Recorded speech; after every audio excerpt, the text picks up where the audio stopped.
Bem-vindos ao Historizando!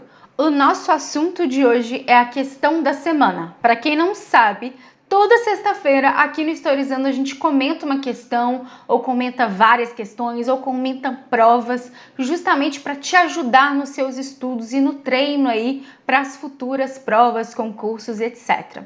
Se você tem alguma sugestão de prova, de questão para aparecer na questão da semana, deixa aqui nos comentários, copia e cola a questão aqui nos comentários que ela pode aparecer num próximo vídeo. E se você quer mais material de apoio para os seus estudos, a Passei Direto tem disponível inúmeros materiais. Se inscreve lá, se cadastre na Passei Direto. O Historizando tá por lá também com materiais exclusivos e eu vou deixar o link aqui embaixo. Também tem nosso grupo no Telegram que eu disponibilizo listas de exercícios, tem lá os comentários, todas as novidades. Também não se esquece, tá tudo aqui embaixo e já deixa seu like se você gosta da questão da semana. Hoje a gente vai falar de Sociologia na prova do Enem Digital.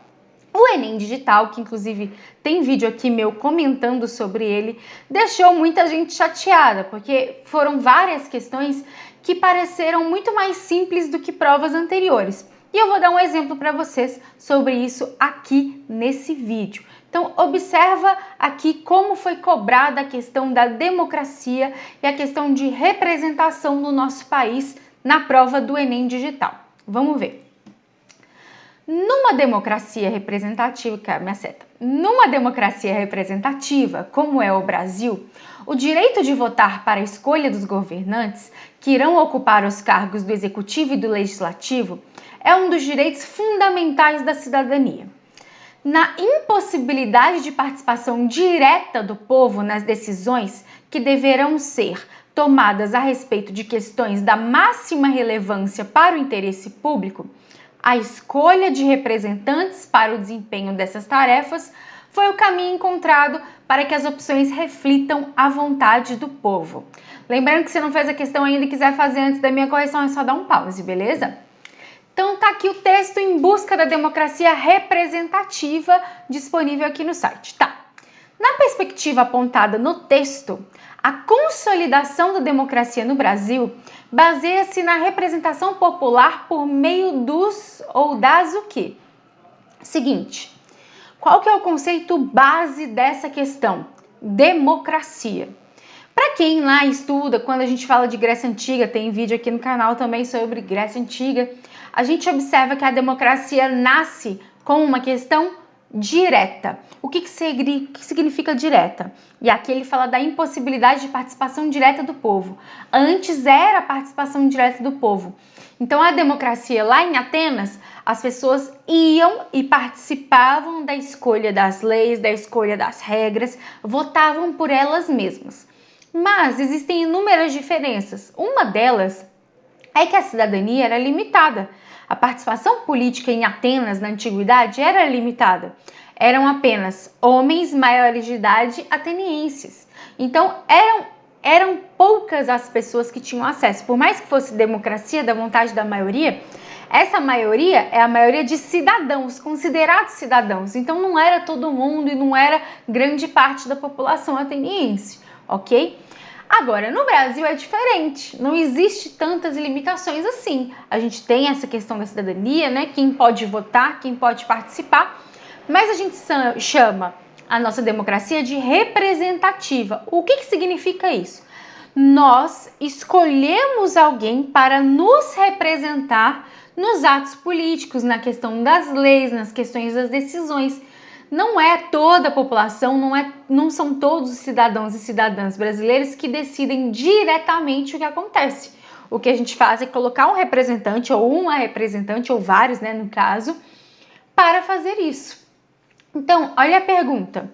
Na perspectiva apontada no texto, a consolidação da democracia no Brasil baseia-se na representação popular por meio de quem?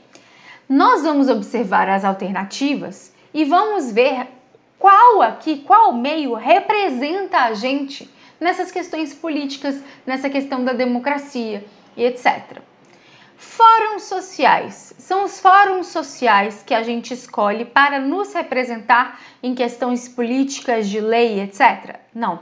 Fóruns sociais são importantes? Claro que são. São discussões importantes. São esses fóruns que são os representantes? Não, né? Não são eles que vão intermediar essa representação. Partidos políticos fazem isso? Sim. Quando eu voto em alguém, eu não voto só na pessoa, eu voto no partido que ela está inserida. E quando eu quero me candidatar, eu preciso ter um partido, eu preciso ter esse órgão para poder me candidatar a ser um representante, uma representante. Então, os partidos políticos são sim esse meio de representação que a gente está buscando aqui. Por isso, letra B. Agora vamos para os outros. Conselhos federais. São esses conselhos federais? Gente, lembrando, a representação política no nosso país, ela é só federal? Ela é só o governo de uma forma geral? Só do governo brasileiro? Ou nós temos governos estaduais, governos municipais? E os partidos políticos estão em todas essas esferas. Se eu falo em algo que é federal, eu estou colocando só na questão Brasil. Mas eu não estou colocando representação estadual, municipal, e acontece isso, né? A gente tem esse federalismo que apoia a nossa Constituição, que é a base da nossa Constituição. Então não seria algo exclusivamente federal, mas algo que atingisse em todas essas esferas. Então não. Letra D, entidades de classe. O que é entidade de classe? Seria um representante de classe. É a partir da representação de classe que nós temos essas questões políticas? Não. Essas entidades de classes podem estar inseridas nessas representações? Sim, mas não é através dessas entidades que a gente tem esse processo. Nós temos um processo que envolve partidos políticos, candidatos, etc. Dentro desse processo pode ter aí entidades? Pode, mas não é a base, o sustento disso. E letra E, organizações não governamentais, que são as ONGs. As ONGs são importantes no processo político? Sim. Elas têm uma voz importante no processo político? Sim. São elas que vão se basear nessa representação? É por meio delas que tem essa representação na hora do voto, na hora da política, na hora da escolha? Não. Então, gente, só nos resta os partidos políticos. Quer dizer, mais uma vez, que as outras opções não interferem? Não quer dizer isso. Mas são os partidos que vão nos dar essa base, vão nos dar essa questão de consolidar aí a democracia. Agora uma pergunta que eu tenho para fazer para você. Antes de qualquer coisa, não esquece de se inscrever no canal para apoiar o Historizando, tá? Mas uma pergunta antes da gente encerrar aqui essa correção. Você considera essa questão fácil, média ou difícil? O que você acha? Na minha concepção, essa é uma questão fácil, é uma questão básica. Tati, por que você está corrigindo então? Eu estou justamente te mostrando como funciona o nível das questões e é esse tipo de questão que você não pode errar. A TRI nos diz isso. Se você quer entender um pouco mais de TRI, tem vídeo aqui te explicando direitinho. Tem gente que acerta o mesmo número de questões e tira uma nota muito menor. Por quê? Porque erra questões como essa. E na prova de humanas a gente sabe que a TRI cada vez mais está, sendo do mal, gente. Esse ano a TRI foi do mal comigo. Então a gente precisa, esse ano assim, né? A prova do Enem 2020. A gente precisa muito se apegar nessas questões, acertar essas questões, identificar essas questões. Esse é um conceito básico. Democracia é um conceito básico. As bases políticas brasileiras são conceitos básicos. Todo cidadão brasileiro tem que saber, tá?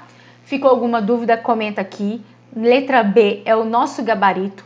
Quer ver alguma outra questão? Comenta. Em breve, lá no grupo do Telegram, eu vou liberar uma lista com algumas das mais faladas questões dos últimos Enems. Últimos Enems eu digo, todos de 2020. Então, 2020 tradicional, 2020 digital, 2020 PPL. Então, já vai, corre lá no grupo do Telegram, não se esquece disso, para você ficar atento e receber todos os arquivos, todas as novidades. Se inscreve no canal se não for inscrito, deixe o seu querido like, por favor, isso ajuda demais o Historizando a crescer. Compartilhe esse vídeo com quem não sabe ainda identificar questões fáceis no Enem, né? Enfim, ajude o Historizando a crescer e ajude as outras pessoas a aprender, ok? Eu agradeço demais a sua atenção. Um beijo e até a próxima!